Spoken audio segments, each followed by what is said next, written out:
तो hello students, कैसे हो आप सब।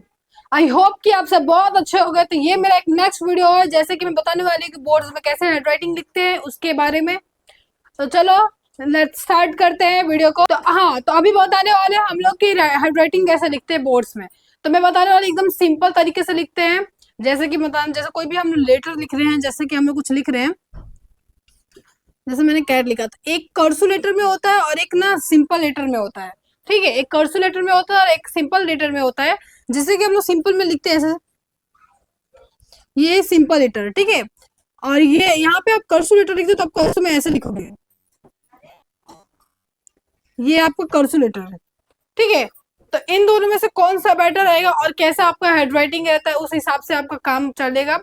तो अभी मैं बताने वाली हूँ कौन सा हैंडराइटिंग सही रहेगा। तो अगर कर्सु में आप लिखते हो तो वो भी बेटर है आपके लिए, अगर आपका हैंडराइटिंग सही है। अगर स्ट्रेट, अगर कोई भी इंसान ऐसे स्ट्रेट लिखता है तो वो चीज सही है, उस हिसाब से होता है। और जैसे हम एसएस में बताना चाहते हैं कि एसएस में हम कोई भी चीज लिखते हैं तो हम लोग एक एक लाइन छोड़ के लिखते हैं। तो उससे क्या होता है, हमारा जो पेज होता है ना, वो बेटर रहता है। क्या होता है, पेज बेटर हो जाता है हमारा। और बात रही किस चीज की, तो अगर हैंडराइटिंग की बात रही, अगर आपकी हैंडराइटिंग अच्छी है तो वहाँ पे आपका पेपर भी बहुत अच्छा रहेगा। तो वहाँ पे लोग क्या होता है कि यहाँ पे चेकिंग करेंगे, आपका हैंडराइटिंग नहीं देखेंगे कैसा है कैसा नहीं। अगर गुड होगा, बेटर होगा, तो वो चेक नहीं करेंगे आपका पेपर।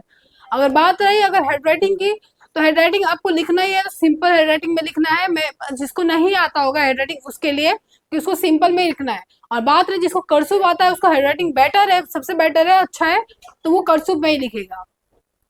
अब बात डिपेंडेंट है किस में, बोर्ड्स की। तो बोर्ड्स में कैसे लिखिए, तो बोर्ड्स में मैं बताने वाली हूँ कि बोर्ड्स में सबसे ज्यादा क्लियर है कि आपका क्लियर हैंडराइटिंग होना चाहिए। और बात रही उस चीज की कि आपका हैंडराइटिंग किस तरह से चाहिए, कर्सिव रहना चाहिए या सिंपल रहना चाहिए, तो सिंपल रहना चाहिए। ठीक है, तो बस इतनी ही बात बताने वाले हो कि वो चीज है। तो इसमें बताना चाहिए कि आपको सबसे ज्यादा कर्सिव, जिसको बेटर है कर्सिव, कर्सिव भी हैंडराइटिंग ऐसा ही है। पर बात ये चीज रही ना कि अगर आप का हैंडराइटिंग सही है तो वो बोर्ड में चेकिंग नहीं होगा। ठीक है, तो अभी क्या है कि अभी कोई चीज की बात करते हैं, जैसे कि हम लोग कोई भी बोर्ड्स में बात है, कोई पेपर आया, कोई सब्जेक्ट आया। ठीक है, तो जो सब्जेक्ट आया तो वहां पे सब्जेक्ट में क्या करने का है कि कोई भी सब्जेक्ट आया तो उसको आपको लोड नहीं लेने का कि कैसा है कैसा नहीं लिखना है, कैसा। बात रही गुजराती की, तो गुजराती का भी होता है हैंडराइटिंग। तो गुजराती में हैंडराइटिंग कैसे लिखते हैं कैसे नहीं लिखते वो भी नहीं पता होगा कुछ लोगों को। तो जैसे गुजराती का जब पेपर आता है तो कुछ बच्चे को बहुत हार्ड लगता है जो गुजराती पढ़े नहीं है। ठीक है, जो बच्चे गुजराती पढ़े नहीं है उनको बहुत हार्ड लगता है। तो अब उसमें क्या कर सकते हैं बच्चे लोग। तो मैं बस इतना बताना चाहती हूँ कि आपको एक क ख आता है गुजराती में, वो लिखो और सीख जाओ लिखना। बस लिखते रहो, प्रैक्टिस करोगे तो आपका चेकिंग नहीं होगा पेपर। बस आपका हैंडराइटिंग में मार्क्स, अच्छा चलो आप लिख भी रहे हो तो उसमें तो एक तो मार्क्स मिलेगा ना, लिखने का अटेंड करने का तो मार्क्स मिलता ही है।